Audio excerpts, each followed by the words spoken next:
Welcome back to our channel. నేను మీ రక్షిత.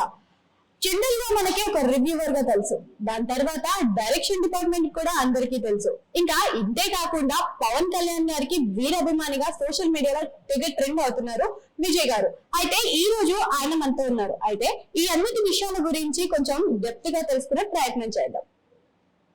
Hi Vijay అన్న, ఎలా ఉన్నారు? చాలా బాగున్నాను. అండ్ ఇప్పుడు మనం ముందుగా మాట్లాడే విషయం, అసలు ప్రాపర్ ఎక్కడ? రాజమండ్రి. సో ఆంధ్ర, తెలంగాణ రెండిటికి చాలా చేంజ్ ఉంటుంది, అంటే లాంగ్వేజ్ పరంగా కానీ పద్ధతుల పరంగా కానీ. సో ఇక్కడికి వచ్చినప్పుడు మీరు ఎలా అలవాటు అయ్యారు? అలవాటు చేసుకున్నాను అంటే ఇక్కడ మనకి తెలంగాణలో ఉంటది, ఇక్కడ అందరూ హిందీగా మాట్లాడతారు అని ఫస్ట్ భయం ఉండదు, కానీ చాలా మంది ఆంధ్ర వాళ్ళే ఉండడం వల్ల సో అన్ని చూసుకున్నా కానీ భాష పరంగా కూడా డిఫరెన్స్ కనిపిస్తుంది మనకి. ఆంధ్రాకి తెలంగాణకి అలవాటు అవ్వడానికి కూడా కొంచెం ప్రాబ్లమ్స్ ని ఫేస్ చేస్తూ ఉంటారు. సో మీరు అలా ఏం చేస్తారు? ఒక నెల రోజులు చాలా బాధపడతారు, 2 నెలలు కొంచెం అలవాటు చేసుకుంటారు. అలాగా మనవాడు ఉండడం వల్ల ఇంకా ధైర్యం వచ్చింది చెప్పాలి. ఓకే. సో అలాగా అలవాటు చేసేసుకున్నాను. అంటే కొన్ని ఎఫెక్ట్లు తట్టుకోవాలంటే మనం ఉండాలి. ఇప్పుడు మనం ఏ దుబాయ్ ఎక్కడికొక వెళ్ళిపోతే మొత్తానికి రాకుండా అయిపోతాం. అలాంటిది ఇక్కడ మన హైదరాబాద్ లో ఉన్నాము, ఇష్టం లేకపోతే మళ్ళీ వెనక్కి వెళ్ళిపోవచ్చు అన్న ఉద్దేశం పోవడం. మొత్తానికి జీవితం సాగించడానికి కష్టాలు పడితేనే ఇంకొంచెం మనకి ఆ కష్టాల్లో ఆనందం దొరుకుతుంది అన్నమాట. అవును. అండ్ ఇంకొకటి, మీ లైఫ్ లో చాలా స్ట్రగుల్స్ చేసే ఉంటారు కదా. సో ఇండస్ట్రీకి రావాల్సిన అంత, అంటే మీకు ఏంటి అంత ఇన్స్పిరేషన్ అనుకోవచ్చు? ఇండస్ట్రీకి రావాలంటే నేను ఫస్ట్ బంగారు పనిచేసాను భద్రాచలంలో. నేను చిన్నప్పటి నుంచి కూడా మా మామయ్య దగ్గర పెరగడం,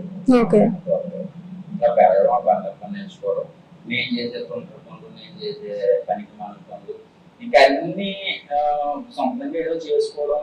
ఇంకా అక్కడి నుంచి ఈ ఫైనాన్షియల్ కొంచెం ఏంటి చాలా చూసేదాకా వెళ్ళిపోయినా. ఎవరికి చెప్పకుండా చచ్చిపోదాము, ఇంకా వేస్ట్. ఇంకా ఎటు చూసినా నుయ్య ఏం కనబట్టలేదు, ఎనిమిది అయిపోయారు అందులో, చచ్చిపోతాం అనుకున్నా. మళ్ళీ అనిపించింది చచ్చిపోతాం, కరెక్ట్ చచ్చిపోతే 2 రోజులు గుర్తుపెట్టినా ఇంకా నాన్న మాటలనేసి వదిలేస్తారు. కాదు ఇది కరెక్ట్ కాదు, గుండె నెబ్బరం చేస్తుందని చెప్పి అండర్గా ఉంది. అసలు ఫోన్ లేని ప్రపంచంలో వెళ్ళిపోయాక తమాయించుకుని ఎన్ని తిట్టినా ఎన్ని ఏం చేసినా కూడా ఫస్ట్ మనం ఏదో ఒకటి ఎలివేట్ అవ్వాలి. 1 కోటి రూపాయలు సంపాదించేసి చెడు మార్గంలో సంపాదించేసి అది ఇచ్చే చోట అలా కాదు, మంచి పేర్లు వెళ్ళాలి అని చెప్పి నాకు సినిమా ఇండస్ట్రీ అంటే నేను చాలాసార్లు చెప్పాను. బ్రహ్మాజీ అని మా బ్రదర్ అవుతాడు, ఆయన దగ్గర మాకు సెల్ ఫోన్ వీడియో తీయడం ఇవన్నీ అలవాటు కాబట్టి, సో ఈ పిచ్ ఉంది కాబట్టి ఇంక ఇండస్ట్రీ నాకు దొరికింది ఇంకా అని చెప్పి అక్కడి నుంచి రాసి ఈ రోజున ఇలాగా జాగ్రత్తగా వెళ్ళాలని అనుకున్నాను. అంటే ఇప్పుడు ఫ్యామిలీ సపోర్ట్ విధంగా చూసుకుంటే మీకు ఫ్యామిలీ సపోర్ట్ ఉందని మీరు ప్రీవియస్ ఇంటర్వ్యూస్ లో కూడా చెప్తున్నారు. సో ఇంకా మెయిన్ కావాల్సింది ఫ్రెండ్స్. ప్రతి మనిషికి కూడా ఒక ఫ్రెండ్ సపోర్ట్ ఉంటే వాళ్ళ లైఫ్ టర్న్ అవుతుంది అంటారు. అలా మీ లైఫ్ లో ఏమైనా ఉందా? మీ బెస్ట్ ఫ్రెండ్ ఎవరు? Best friend Kannababu Naidu. అసలు వాళ్ళ తర్వాతే ఎవరైనా కూడా సో ఫ్రెండ్స్ అయితే వీళ్ళిద్దరే. నాకు బ్రదర్ గారు ఫ్యామిలీ మెంబర్ అయినా బ్రహ్మాజీ గారు.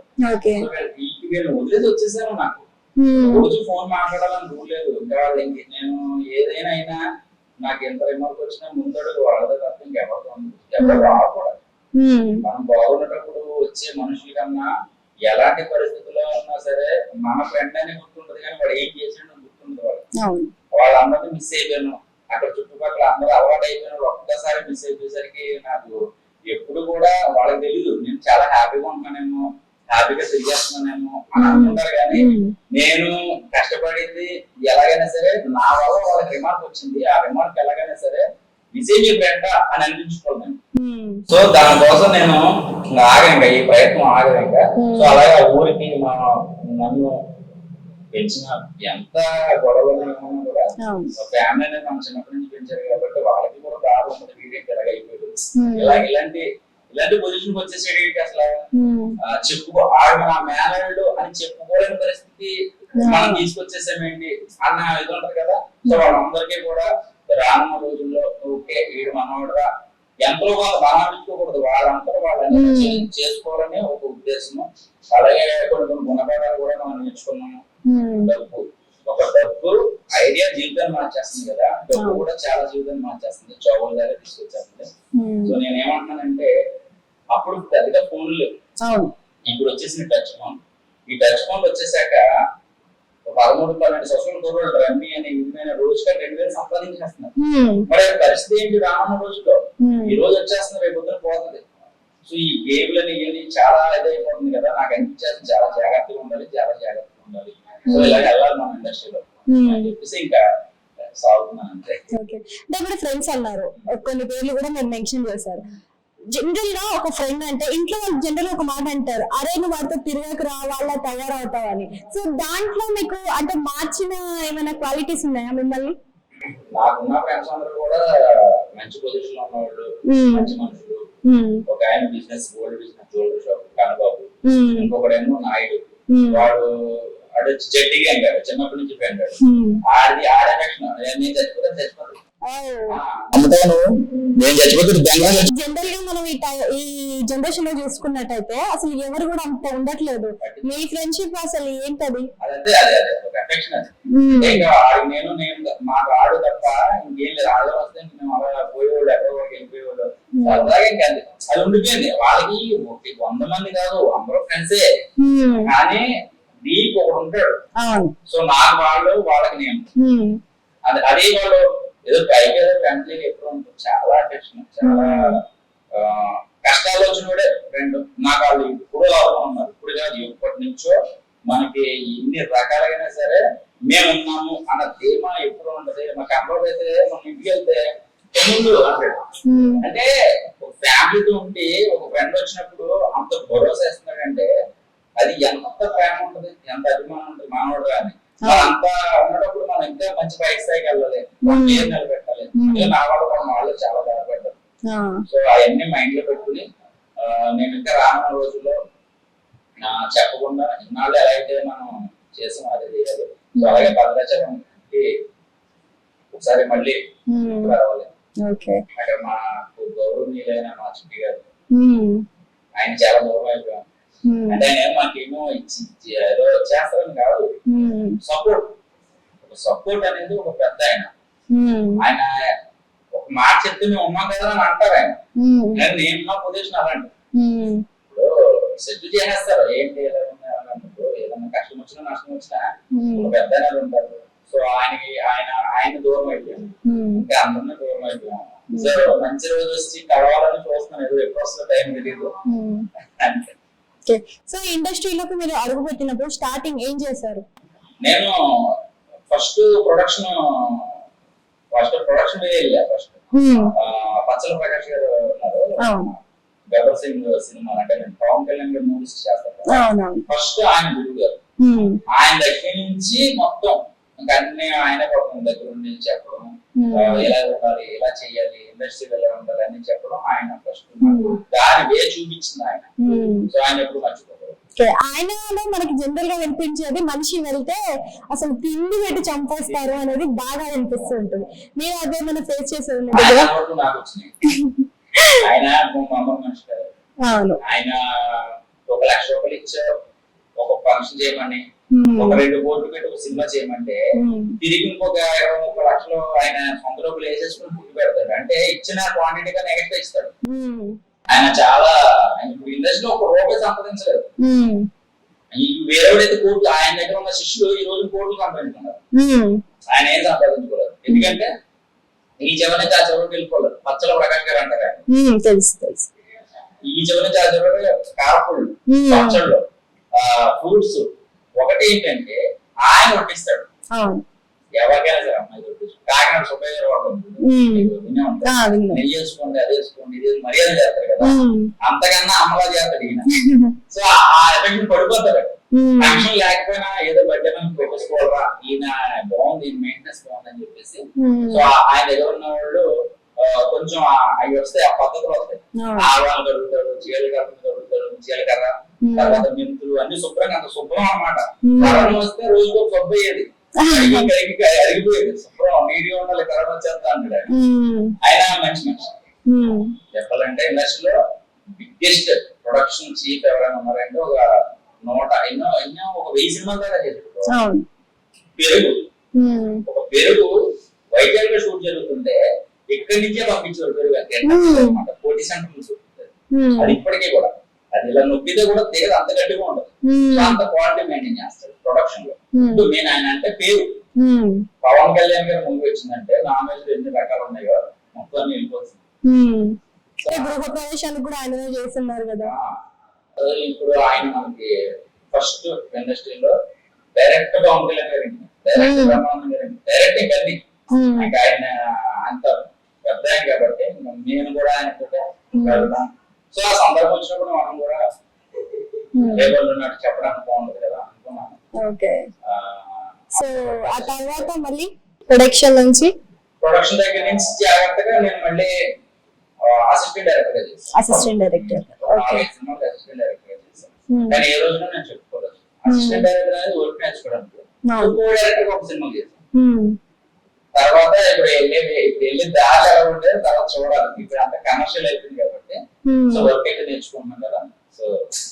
సో ఇప్పటి వరకు జర్నీ చూసుకుంటే బానే ఉంది. Production house, assistant director, co director బాగుంది. మరి రివ్యూ సైడ్ ఎందుకు వచ్చారు? అసలు రివ్యూ ఎందుకు చెప్పాలంటే రివ్యూ చెప్పాలని లేదు నాకు. నేను మామూలుగా సినిమాకి వెళ్తాము, రివ్యూస్ ఎప్పుడు నేను చూస్తూ ఉంటాను. మామూలుగా సరదాగా చెప్పింది అలా ఈ రోజు తిరిగి చేయడమ్మా. అంటే జనరల్ గా విజయనగానే ఫస్ట్ రివ్యూ అనగానే అందరికి ముద్ర పడిపోయినట్టుగా చేశారు. సో ఆ విధంగా అసలు చెప్పాలంత విషయం పక్కన పెడితే ఇప్పుడు రివ్యూస్ అంటే కొన్ని రూమర్స్ కూడా బయట వినిపిస్తున్నాయి మనకి. జనరల్ గా ఏంటంటే మనీ తీసుకుంటున్నారు, ఫేక్ రివ్యూ చెప్తున్నారు. అలా మీ లైఫ్ లో ఏమైనా ఫేస్ అయిందా? ఇప్పుడైతే నాకు విజయ్ అన్నట్టు ఎలాంటి సినిమా అయినా సరే రాంగ్ గా చెప్తాడని ఇప్పుడు రిమార్క్ లేదు. నాకు నచ్చిందని నేను చేస్తాను. ఫేస్ టు ఫేస్ మాట్లాడేస్తాను. బ్రదర్ నాకు ప్లీజ్ వదిలేనని చెప్పేస్తాను. చెప్పమన్నా కూడా లేదు. ఓకే సపోర్ట్ చేయాలని నాకు అనిపిస్తే చేస్తాను. ప్రమోషన్ టీం వాళ్ళు లైక్ నార్మల్ గా మీ దగ్గరగా వచ్చి ఇట్లా మాకు కొంచెం సపోర్ట్ చేయండి బ్రో మా సినిమాకి అని చెప్పేసి ఇంక ఇస్తాము కొంచెం పాజిటివ్ గా చెప్పండి, అలాంటి ఇంకేమైనా ఫేస్ అయ్యా మీకు? నేను పాజిటివ్ అంటా కానీ అక్కడ చెప్పే కంటెంట్ ఉన్నదో చెప్తా. ఎందుకంటే నేను రేపు సినిమా చేసి వేరే వరకు వచ్చినా కూడా వాళ్ళని ఒప్పించి చెప్పలేం కదా. వాళ్ళ మనసులో ఉండాలి కదా. ఏం చెప్పలేదు, జన్యున్ గా వాడు అనుకున్నదే చెప్తాడు. ఎందుకంటే నా రివ్యూ చూసి కొంతమంది అయినా సరే వీడు బాగా చెప్తాడు అని ఉంటుంది కదా. మన వాళ్ళని నేను డిస్టర్బ్ చేయకూడదు కదా. ఇప్పుడు వాళ్ళు డబ్బులు ఇచ్చినా కూడా ఎంత ఇస్తారు మహా అయితే, దానికోసం మనం ఎందుకు బ్యాడ్ అవ్వడం నేను అనుకుంటాను. అండ్ ఇదే కాకుండా కొన్ని వీడియోస్ లో నేను జబర్దస్త్ టీం వాళ్ళతో కూడా కొన్ని వీడియోస్ రిలీజ్ చేయడం జరిగింది. సో ఆ వీడియోస్ రీల్స్ ప్రకారం చూసుకుంటే మీకు కొంచెం సన్నిహితంగానే అనిపిస్తున్నారు. సో వాళ్ళ జర్నీ ఎక్కడ స్టార్ట్ అయ్యింది? వాళ్ళు ఇక్కడ అన్నపూర్ణ స్టూడియోలోనే అలాగే వర్క్ చేస్తున్నప్పుడే నేను జాయిన్ అవ్వడం. అందులో కరోనా టైంలో స్కిట్ లైవ్ చేయడం జరిగింది. కానీ ఇంకెందుకో సెట్ అవ్వలేదు, రావలేదు. ఎందుకంటే మధ్యలోనూ కొంతమంది దుష్ట శక్తులు వస్తారు.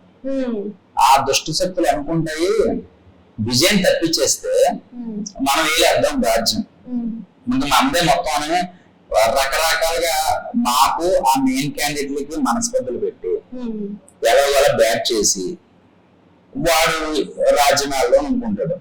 ఆ రాజ్యమైనోడే వాడు బ్రతుకే లేకుండా పోయింది ఈ రోజున. చాలా మంది కొంతమంది మా టీంలో ఉన్న వాళ్ళు మరి మన మంచి మనకే కాబట్టి మన నాశనం అయిపోయినా పాడైపోయినా బయటకు వచ్చి చేసుకుంటున్నాము. అలాగని చెప్పి ఏ రోజున నేను వాళ్ళ గురించి ఎప్పుడు మాట్లాడలేదు. మెయిన్ క్యాండిడేట్లు మంచోళ్ళు, మెయిన్ క్యాండిడేట్లు ఎవరైతే ఉన్నారో వాళ్ళు మంచోళ్ళు. వాళ్ళని అనడానికి కానీ వాళ్ళకి నా మీద చాలా అభిమానం ఉంది. విజయ్ అంటే కొంచెం వాళ్ళకి ఉంది. కానీ ఏంటంటే ఈ మధ్యలో ఉన్న ఈ గొడవలు పెట్టడం వల్ల వాళ్ళు నన్ను ఇంకేం చేయలేక వాళ్ళు మెయిన్ క్యాండిడేట్ అవడం వల్ల ఉంచారు. అంటే ఉంటది కదా, ఇప్పుడు మనం చెస్ ఆడతాం, రాజు అవడం మంత్రి అవడం, మధ్యలో నేను వేస్ట్ అనమాట. సో తీసి పడేసారు. ఇంకేళ్ళు ఏదో చేద్దాం అనుకున్నారు. కాలం సంబంధం చెప్పొద్ది, ఎప్పుడు ఒకడే ఉండదు. సో వాళ్ళు ఏదో చెప్పారని వాళ్ళు కూడా నన్ను దూరం పెట్టడం అనేది నాకు బాగా కలిగింది. సో ఏం పర్లేదు, నష్టమేం లేదు. నేనే డైరెక్ట్ గా వెళ్తాను అవసరం అయితే, మనం బాగుంటే కనుక. సో ఇన్ని చూసినారు, ఇవన్నీ చేసినారు, ఓకే. సో ఎప్పుడు కూడా జబర్దస్త్ లాంటి షోస్ కి కానీ ఇంకా మనకి చాలా షోస్ ఉంది. జనరల్లీ ఇప్పుడు శ్రీదేవి డ్రామా కంపెనీ తీసుకోండి, చాలా మంది చిన్న చిన్న యాక్టర్స్ నే ఒక 50K 30K ఇట్లా అవ్వగానే తీసుకెళ్ళిపోతున్నారు. ఇప్పుడు మీకు యూట్యూబ్ చూసినా 50K ఉన్నారు దగ్గరలో, అండ్ ఇంకా మన ఇన్స్టాగ్రామ్ లో 30K వరకు ఉన్నారు. ఇంత ఫాలోయింగ్ పెట్టుకొని ఎప్పుడు కూడా అక్కడ నుంచి పిలుపు కానీ మీరు వెళ్దామని కానీ ఎప్పుడు అనిపించలేదు? అవి కేర్ చూసి పిలవరండి, టాలెంట్ చూసి పిలుస్తారు యాక్చువల్ గా. ఒకవేళ పిలిచినా కూడా వన్ డే అంతే, అంత మించి ఏమి ఉండదు. సో ఆ షోకి ఏం కావాలి అంతవరకే కానీ ఫాలోవర్స్ కి దీనికి సంబంధం లేదు. చెప్పాలంటే చాలా తక్కువ, నాది చాలా తక్కువ. చూసుకుంటే కేక్ పక్కన పెట్టినా ట్రెండింగ్ లో కూడా ఉన్నారు కదా, ఇందులో ఉన్నారు. అదే అది పాయింట్, కేల్ కాదు ట్రెండింగ్. అంటే వ్యూవర్షిప్ లో చూసుకున్నా, మీకు ఫాలోవర్స్ లో చూసుకున్నా, అండ్ ట్రెండింగ్ లో కూడా ఎక్కడ కూడా మీరు తగ్గలేదు. అన్ని విధాలుగా మీరు పర్ఫెక్ట్ గానే ఉన్నారు. సో ఎప్పుడైనా మన పిలుపులు కానీ లేదు జబర్దస్త్ లో వెళ్దామనే ఆలోచన కానీ ఏది రాలేదా మీకు? జబర్దస్త్ లో వెళ్ళాలనే ఆలోచన లేదు ఫస్ట్. అది ఇంకా నాకు ఆ థాట్ రాలేదు. అటు నుంచి వచ్చినప్పుడు చూద్దాం కదా అనుకున్నాం, కానీ ప్రత్యేకంగా ఏదైనా స్టూడియోకి వెళ్ళడం కానీ ప్రయత్నిద్దాం కానీ లేదు. అసలు ఎప్పుడు దాని గురించి పెట్టడం ఇప్పుడు ఇయే సరిపోతుంది చెప్పాలంటే. మనకి ఏదైతే అన్నం పెట్టిందో దాన్ని మర్చిపోకూడదు. కాబట్టి ఈ పేరు వచ్చేసింది కదా అక్కడికి వెళ్ళిపోతాం, అక్కడికి వెళ్ళిపోతాం, ఇక్కడికి వస్తే ఎటు ఏదైనా పోతాం. ఇది చాలు మనకి, మనకి లైఫ్ మంచిగా హ్యాపీగా వెళ్తే చాలు. అయితే ఇప్పుడు ఇంకో విషయం, ఇంపార్టెంట్ విషయం ఏంటంటే మనకి ఇందులో పల్లవి ప్రశాంత్ చాలా మందికి తెలుసు, అండ్ మీ రీల్స్ లో కూడా ఈ మధ్య బాగా ట్రెండ్ అవుతుంది. అసలు పల్లవి ప్రశాంత్ కి మీకు పరిచయం ఎలా స్టార్ట్? పరిచయం ఏం లేదు, స్టార్ట్ చేసాక పరిచయం అయింది. పరిచయం అయ్యాక తను విన్ అయ్యాక చాలా మంది ఆ ఊళ్ళో తనకి సపోర్ట్ చేసిన చాలా మంది నన్ను ఇక్కడ ఆ రోజు బిగ్ బాస్ నుంచి వస్తున్నప్పుడు అందరూ వచ్చి పాపం కలిశారు. కలిస్తే వాళ్ళకి ఒక రూమ్ కాదు అసలు ఏమి ఇస్తామని చెప్పారంట ఫ్యాన్స్. అప్పుడు నేనేం చేశానంటే వీళ్ళందరూ తీసుకెళ్లి, అన్న మాకు ఏం లేదన్నా పోలీసులు చెత్తపోటేస్తున్నారు, మాకు ఏం అర్థం కావట్లేదు, మేము ఎక్కడా దూరం నుంచి వచ్చామంటే నేను రూమ్ తీసుకెళ్లి పాపం వాళ్ళకి షెల్టర్ ఇచ్చి మళ్ళీ పొద్దున్న పంపించాక ఇవన్నీ పల్లవ ప్రశాంత్ చెప్పారు వీళ్ళందరూ కూడా. చెప్తే పల్లవ ప్రశాంత్ తర్వాత గ్యాప్ వచ్చాక ఒక 10 రోజుల తర్వాత ఇన్సిడెంట్ జరిగాక ఫోన్ చేసి మాట్లాడారు అన్న అని. తర్వాత మళ్ళీ ఇన్వైట్ చేసే ఇంటికి తనకి నేను ఎంత సహాయం చేస్తానో అంతగా రెట్టింపు తన నన్ను ఇచ్చేసాడు. ఆయన ఒక గౌరవం ఇచ్చాడు ఒక మనిషికి. ఇంటికి పిలిచాడు. శివాజీ గారు, బోలేష్ రావులు, తర్వాత ఆటా సందీప్ గారు, వీళ్ళందరి మధ్య సమక్షంలో, ఊరి సమక్షంలో ఒక మంచి కార్యక్రమానికి నన్ను పిలిచాడు. ఓకే సరే చాలు, హ్యాపీ. అంటే జనరల్ గా మనకి చూసుకున్నట్లయితే పల్లవి ప్రశాంత్ ఏదైతే మన బిగ్ బాస్ హౌస్ లో ఉన్నాడో అలా బయటకు వచ్చాక లేడు అనేది కూడా వినిపించింది. మీ దృష్టిలో ఆ పాయింట్ ఆఫ్ వ్యూ లో చూస్తే మీకు ఎలా అనిపించింది? అంటే కొన్ని ఇన్సిడెంట్ జరిగినాయి కదా పోలీసులు స్టేషన్ లో కేసులు జరగడం వల్ల తనకి ఒక రిమార్క్ బయటికి ప్రపంచానికి రాకుండా మీడియాకి ఇంట్రెస్ట్ అవ్వడం కానీ ఇవన్నీ లేకుండా ఉండడం వల్ల గ్యాప్ వచ్చేసింది చెప్పాలంటే. అది లేకపోతే ఇప్పటికీ ఒక కామన్ మ్యాన్ బిగ్ బాస్ కి వెళ్ళేదని ఇప్పటికే ఆ బజ్ ఉండేది చెప్పాలంటే.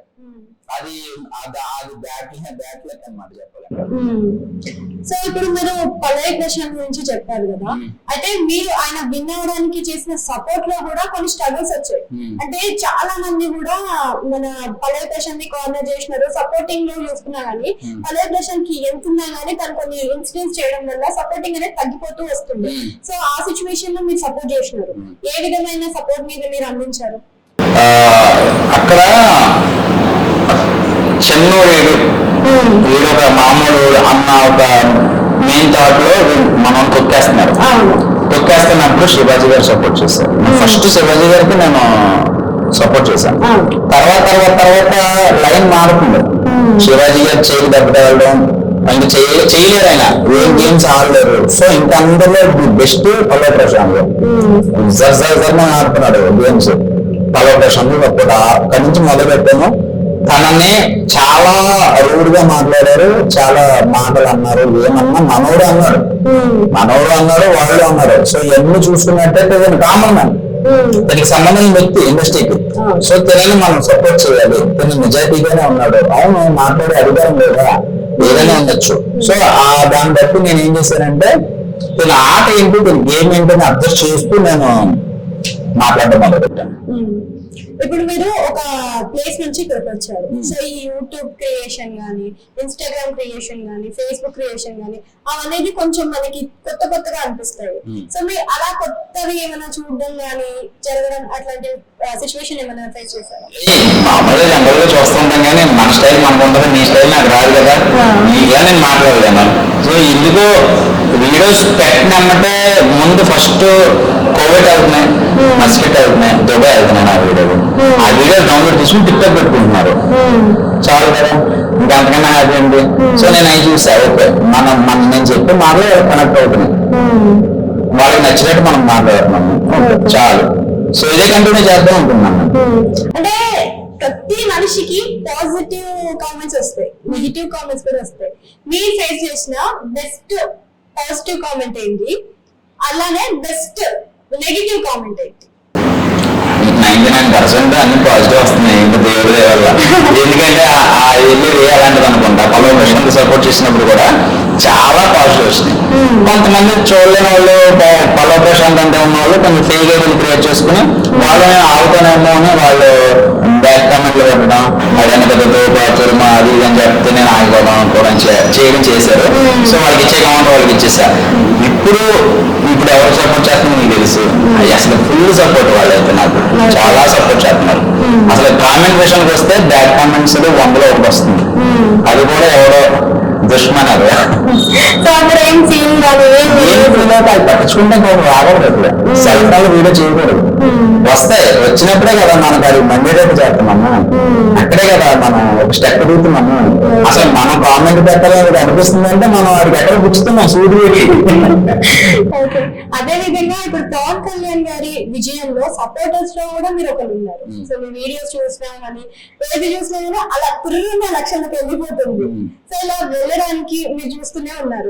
పవన్ కళ్యాణ్ గారికి సపోర్ట్ ఎప్పటి నుంచో సపోర్ట్, నేను ఎప్పటి నుంచో సపోర్ట్, కానీ జనాల్లోకి వెళ్ళడానికి ఒక టైం ఇప్పుడు వచ్చింది నాకు. ఎప్పుడైతే ఎలక్షన్ వచ్చినాయో ఆ రోజు నుంచి స్టార్ట్ చేశాను, నేను ఈ రోజు నుంచి జాయిన్ చేశా. అది పవన్ కళ్యాణ్ గారి అంటే అందరికీ తెలుసు ఆయన వైబ్ అనేది. మీకు సినిమా పరంగా ఇష్టమా లేదా రాజకీయ పరంగా ఇష్టమా? వ్యక్తిగతంగా ఇష్టం. ఆయన మనసు, ఆయన ఆలోచన, ఆయన చేసే సహాయాలు ఇవన్నీ మైండ్ లో పెట్టుకొని ఆయన చూస్తే మీరన్నట్టు ఒక వైబ్, ఏదో తెలియని ఫిల్మ్, ఒక ఇన్స్పిరేషన్. ఆయన అంత కాదు, ఆయనలో ఎవరు అవ్వలేరు, కానీ ఆయన మార్గంలో కొంచెం మనం వెళ్ళాలి, నిజాయితీగా వెళ్ళాలి. అంటే తనని విన్నవకుండా అంటే ఏదైతే మనకి ఎలక్షన్స్ లో గెలవక ముందు చూసుకున్నట్లయితే దత్తపుత్రుడు అని, ఇంకా ఆయన నిజంగా చేయగలుగుతాడా, పార్టీని విలీనం చేసేసారు. ఇంతకు ముందు చిరంజీవి గారి పార్టీని కూడా విలీనం చేసేసారు కదా, ఇప్పుడు అదే బాటలో నడుస్తున్నారు అనే విమర్శలు కూడా వినిపించాయి కదా, వాటిపైన మీ అభిప్రాయం ఏంటి?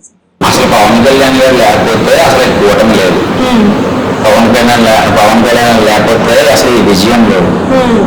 అసలు రాష్ట్ర రాజకీయాలు పవన్ కళ్యాణ్ గారు లేకపోతే చాలా మద్దర్లు, అసలు మామూలుగా విపరీతమైన అల్లర్లు, లారీలు బస్సులు తగలబెట్టే ఒకప్పుడు గతం అనిపించింది, ఇప్పుడేదో చూసేటోళ్ళు.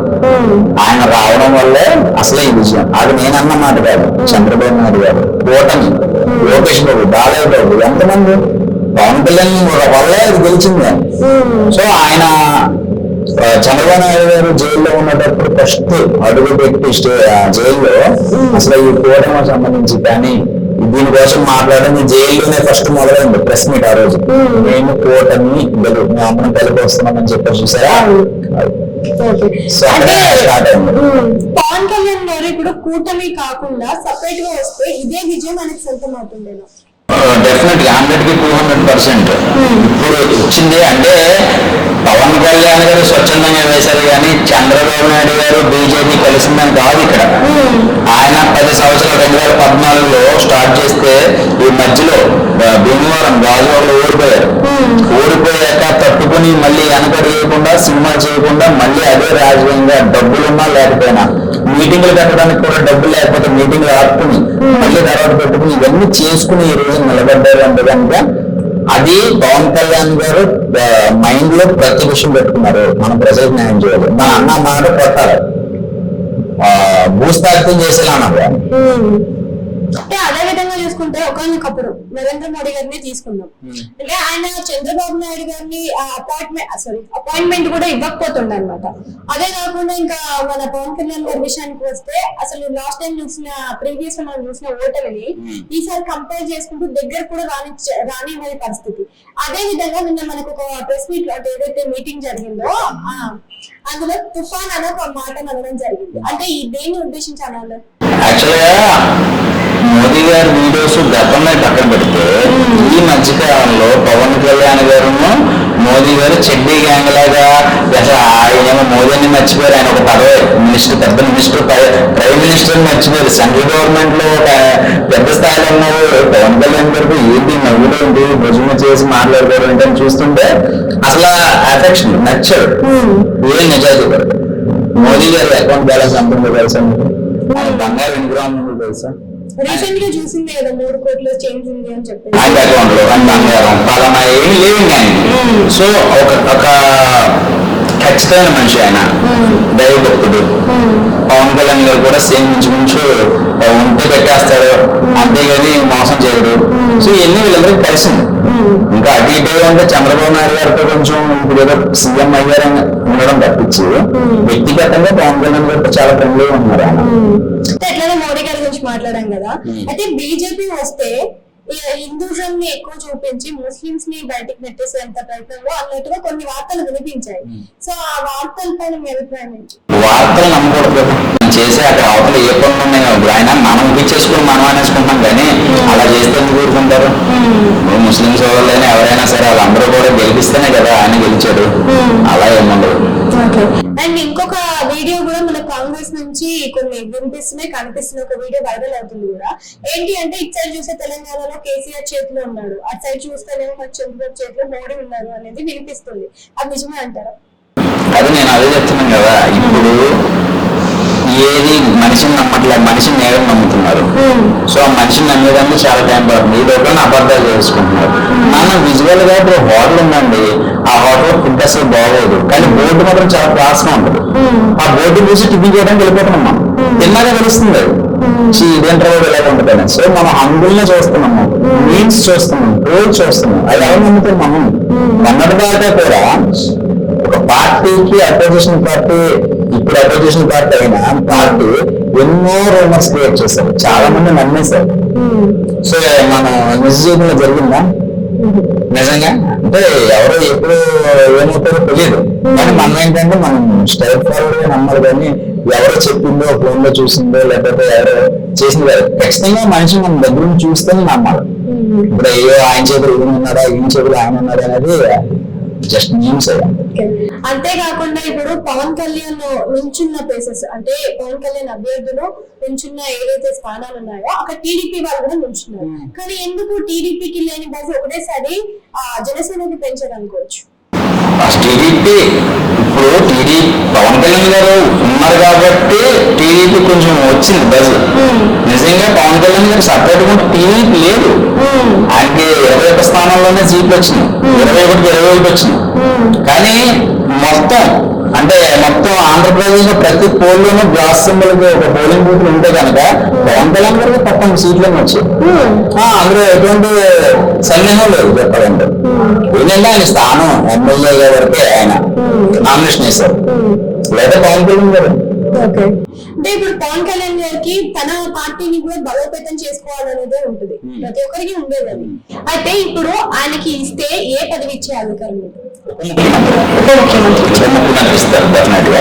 అంతకన్నా పెద్ద పదవులు అయితే కొంచెం అనుభవం కావాలి కాబట్టి ఇప్పుడు సెంట్రల్ గవర్నమెంట్ లో ఎలాంటి పదవులు ఇచ్చినా కూడా కొంచెం స్టార్టింగ్ లోనే ఇస్తే ఇంక మన వాళ్ళు చదువుకుంటారు. ఇంకా ఎప్పుడు బ్యాట్ చేసేద్దమ్మా అయిపోయిందని సంబరం, ఎగిరేరు, చొక్కాలు చెప్పుకున్నారు, మా దేవుడు అన్నారు, మా తాలూకు అన్నారు అని చెప్పి తర్వాత అపోజిషన్ లేకపోయినా కూడా అనిపిస్తారు.